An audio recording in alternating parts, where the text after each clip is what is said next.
औज़ुबिल्लाहि मिनश्शैतानिर्रजीम बिस्मिल्लाहिर्रहमानिर्रहीम लन यनालल्लाह लुहूमुहा वला दिमाउहा वलाकिन यनालुहुत-तक़वा मिनकुम।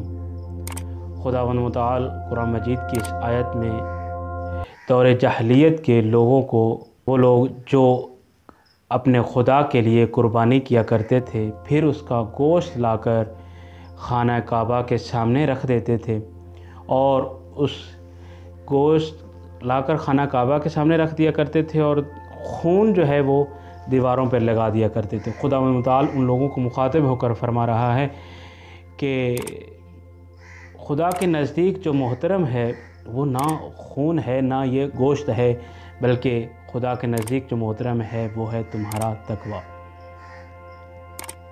कुर्बानी एक मुस्तहब ताकीदी है, यानी वो अमल है कि जिसके बजा लाने में ताकीद की गई है।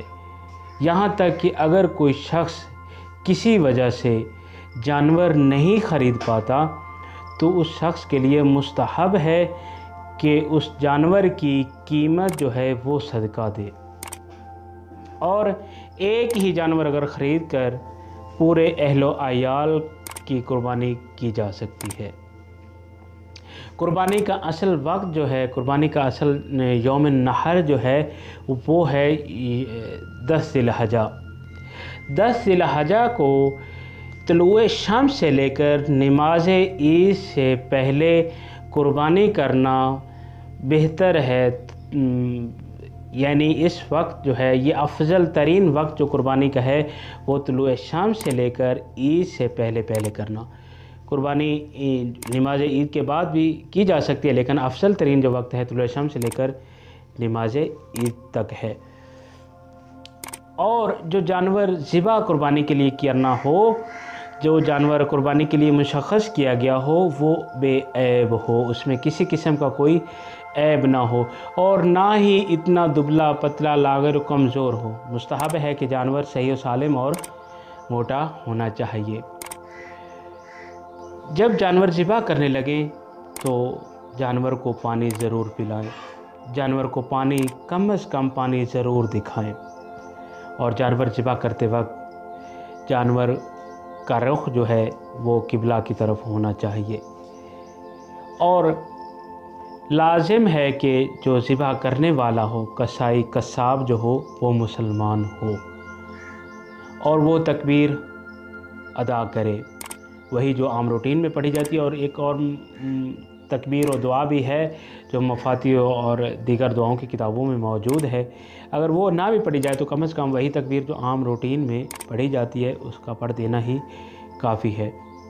और जिस आले से जानवर को ज़िबा किया जा रहा हो उसका लोहे का होना ज़रूरी है, यानी किसी और धात का वो आला ना हो, यानी स्टील का, चांदी का या किसी और धात का ना हो, बल्कि ज़रूरी है कि वो लोहे का हो।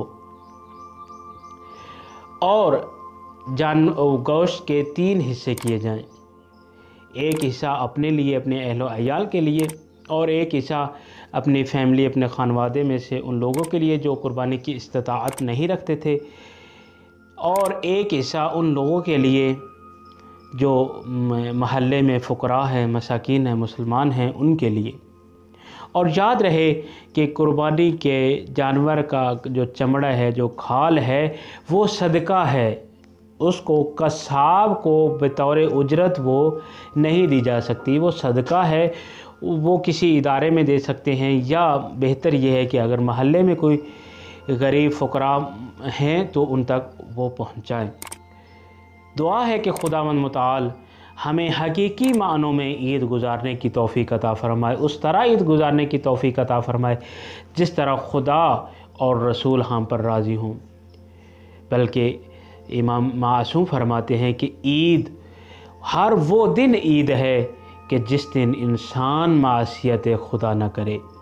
खुदावंद मुतआल हमें वाजिबात अदा करने और मुहर्रमात से बचने की तौफ़ीक़ अता फ़रमाए और इन खुशी के लम्हात में बिलखसूस शहदाए मिल्लत जाफ़रिया को हरगिज़ फरामोश न करें, बल्कि ज़िंदा कौमों की अलामत यह है कि वो अपने शहदा को कभी फरामोश नहीं करते। हमारा ये फरीज़ा बनता है कि हम अपने शहदा को इन खुशियों में हरगिज़ फरामोश न करें, बल्कि हमारी खुशियाँ कामिल ही तब हैं जब शहदा के ख़ानदान खुशहाल होंगे।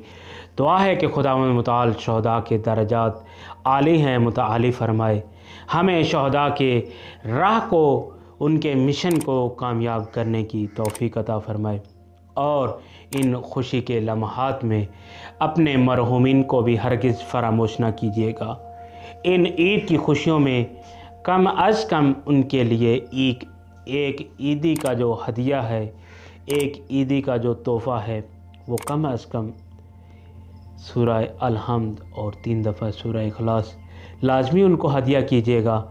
और दुआ है कि खुदावंद मुताल उन तमाम मुसाफिर भाइयों को जो वतन से दूर हैं, तमाम उन दोस्तों अज़ीज़ों को जो वतन से दूर हैं, उनको ईद की खुशियाँ नसीब फ़रमाए, उनके खानवादों को वतन पे ईद की खुशियाँ नसीब फ़रमाए। वालेकुम अस्सलाम व रहमतुल्लाहि व बरकातुहू।